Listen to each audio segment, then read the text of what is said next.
Lo veíamos en el despacho de Valentina, el gobierno permitirá las reuniones familiares de hasta 5 personas en espacios cerrados en comunas con cuarentena durante el fin de semana de fiestas patrias. ¿Es buena o riesgosa esta medida?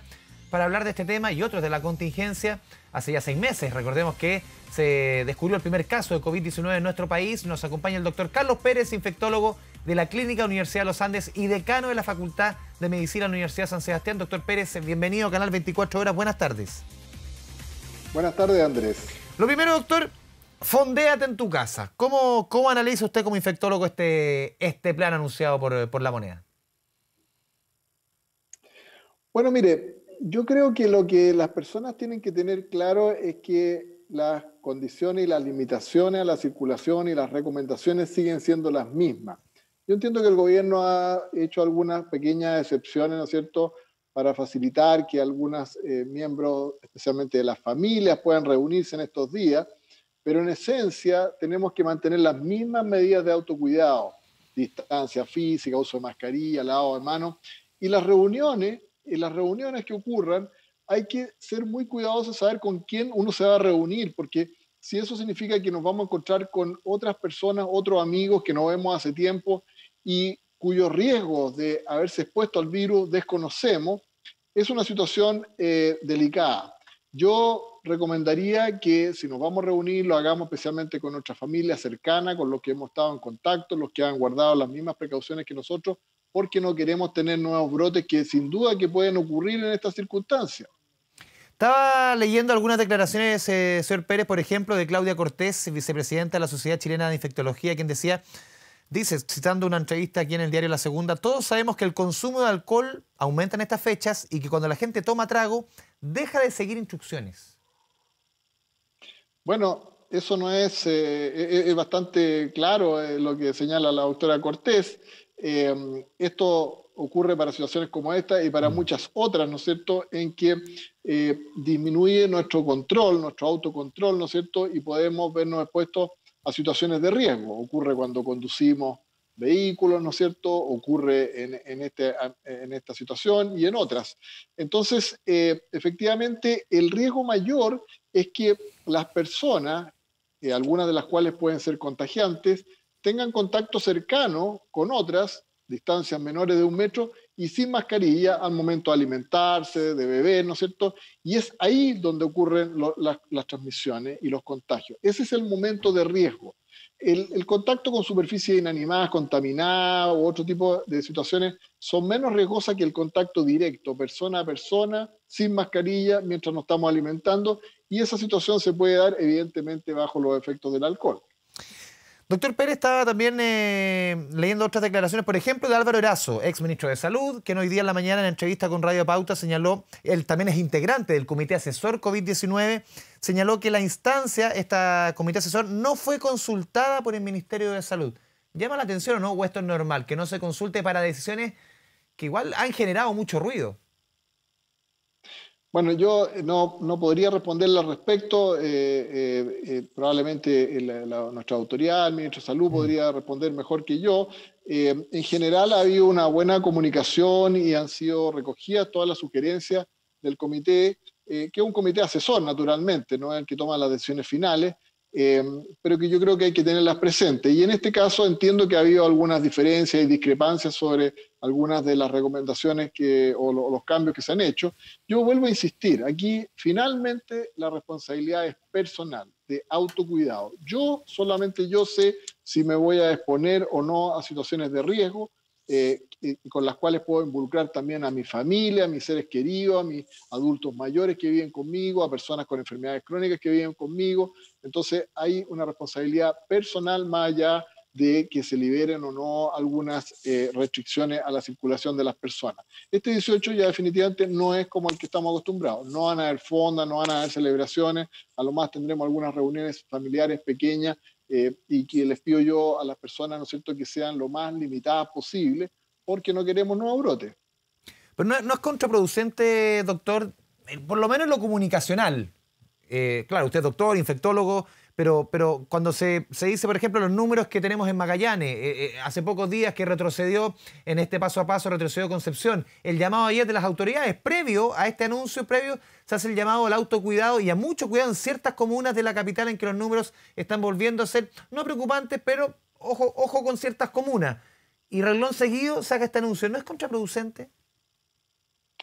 Bueno, mire, yo no quiero entrar a juzgar las decisiones que toma nuestra autoridad y que se basan en diferentes elementos. Hay un tema aquí también de digamos, de social, un tema de humano, un tema a veces también que tiene que ver con el trabajo. Algunas personas que están pudiendo retomar algunas actividades, por ejemplo, en restaurantes, etcétera, en café. Pero la verdad es que yo insistiría en que la línea de precaución y de autocuidado sigue siendo la misma, digamos, no puede cambiar, tenemos que mantener la misma línea. Y por cierto, hay regiones y comunas del país que están en una situación muy preocupante, como usted señalaba, Magallanes, Biobío, las regiones del norte, estuvieron bastante altas, han ido empezando a bajar un poquito, han ido mejorando los números, pero todavía siguen bastante más altas que, por ejemplo, la región metropolitana. Así que ojo con todas estas comunas en el extremo norte, en el extremo sur del país, ¿no es cierto?, en Biobío, que todavía siguen con números muy preocupantes y ahí, por favor, cuídense. ¿Cuáles son las recomendaciones principales? Justamente en fechas que son muy dadas a la reunión familiar, obviamente a celebrar. ¿Cuál es la recomendación cuando ya cumplimos, doctor, lo decíamos en el enunciado, 6 meses? Hace justamente 6 meses, el 3 de marzo, que se descubrió el primer caso en la región del Maule, en la comuna de San Javier.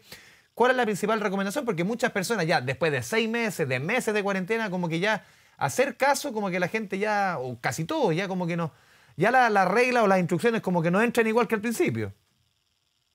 Sí, yo solo quiero recordarle a las personas que, tal como usted lo señala, hoy día se cumplieron 6 meses del diagnóstico del primer caso en nuestro país y en estos 6 meses han ocurrido más de 400.000 infecciones documentadas, han fallecido más de 11.500 chilenos a consecuencia de esta situación. Nuestro sistema de salud se ha visto presionado y exigido al máximo. Esto ha sido cuantioso desde el punto de vista de los recursos económicos que se han gastado para la atención de las personas, ¿no es cierto?, y en pérdidas de trabajo y de otras actividades productivas. Entonces, hemos vivido tiempos muy difíciles y que podrían volver a ocurrir, ¿no es cierto?, si no somos cuidadosos. Así que ese es el llamado. O sea, el virus sigue siendo el mismo, tiene la misma virulencia, la misma transmisibilidad, no ha cambiado en nada. Y más del 90% de la población chilena sigue siendo todavía potencialmente susceptible a infectarse porque todavía no tiene anticuerpos contra el virus. Así que mientras no tengamos una vacuna, todos podemos infectarnos, ¿no es cierto?, los que no hemos estado expuestos, y de ahí entonces tener presente estos datos, estas cifras, lo que nos ha pasado, que no se nos olvide. Doctor, ¿cuál es el balance que hace usted? Medio año de la presencia oficial, podríamos decir, del coronavirus. ¿Cuál es el balance que hace usted de cómo ha enfrentado nuestro país, tanto el sector público, la autoridad, como el sector privado, esta pandemia? Si podemos hacer, siempre las comparaciones son odiosas, cada realidad de país es distinta, pero ¿cómo podemos, quizás no es compararnos la palabra, pero sí ponernos en referencia al resto por lo menos de América Latina? Bueno, mire, yo no puedo estar orgulloso de las cifras que tenemos, del número total de infectados y de estos dolorosos fallecimientos. Lo que sí puedo decir, y que me consta, ¿no es cierto?, que desde un comienzo nuestro país se preparó para enfrentar esta situación. Fuimos los primeros que tuvimos capacidad de hacer diagnóstico de esta infección, aumentamos nuestra capacidad hospitalaria, nuestra capacidad de ventiladores, el entrenamiento de nuestro personal de salud, y fuimos capaces de soportar este verdadero tsunami, ¿no es cierto?, de personas infectadas, de pacientes, y salir adelante con mucho dolor en el camino, fallecimientos, complicaciones, pero fuimos capaces de salir adelante. Pero esta lucha y esta guerra no ha terminado todavía, porque el virus sigue circulando y va a seguir circulando por mucho tiempo. Tenemos para muchos meses más, mientras no tengamos vacuna, como le digo. Así es que yo creo que el balance ha sido razonable. Siempre uno podría decir, a lo mejor si hubiéramos hecho esto, lo otro, a lo mejor hubiéramos tenido menos casos, pero la situación de brotes, ¿no es cierto?, y de casos y de fallecimientos han ocurrido en todo el mundo. A otros les fue peor que a nosotros, incluyendo países más desarrollados y con más recursos que nosotros. Así que, bueno, hicimos lo que mejor pudimos y podemos seguir haciendo lo mejor, ¿no es cierto? Y ahí eso es un esfuerzo conjunto de nuestras autoridades y de cada uno de nosotros. Doctor, si uno hace un poquito el resumen, en los números se entregaban los últimos días en términos de casos por cada millón de habitantes, el número de casos, Chile lamentablemente estaba prácticamente liderando a nivel mundial y en términos de fallecidos estaba siempre entre los 10 primeros, lamentablemente. Se hacía también el balance de que en términos de ventiladores, de camas, sí, estamos bien, en términos de test, estamos bien. Donde estamos fallando es en la trazabilidad. ¿Sigue siendo la pata coja la trazabilidad? Sí, ahí hay un gran desafío, ¿no es cierto?, en ser capaces de, una vez diagnosticado o identificado un caso, que ojalá los vayamos a buscar, ¿no es cierto?, testeo activo, detectar casos, ¿no es cierto?, ser capaces, ojalá dentro de las primeras 24 a 48 horas de haber identificado a todos los contactos cercanos no protegidos de esa persona para asegurarnos que cumplan su aislamiento y cuarentena. Ahí todavía nos falta por avanzar.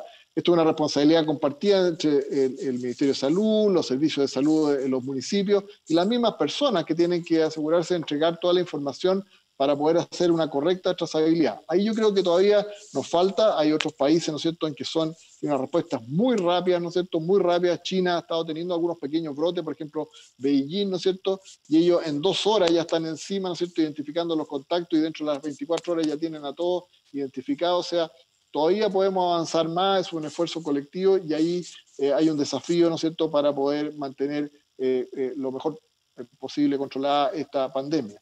Doctor Carlos Pérez, le agradecemos esta conversación con Canal 24 Horas. Muy buenas tardes. Buenas tardes, Andrés.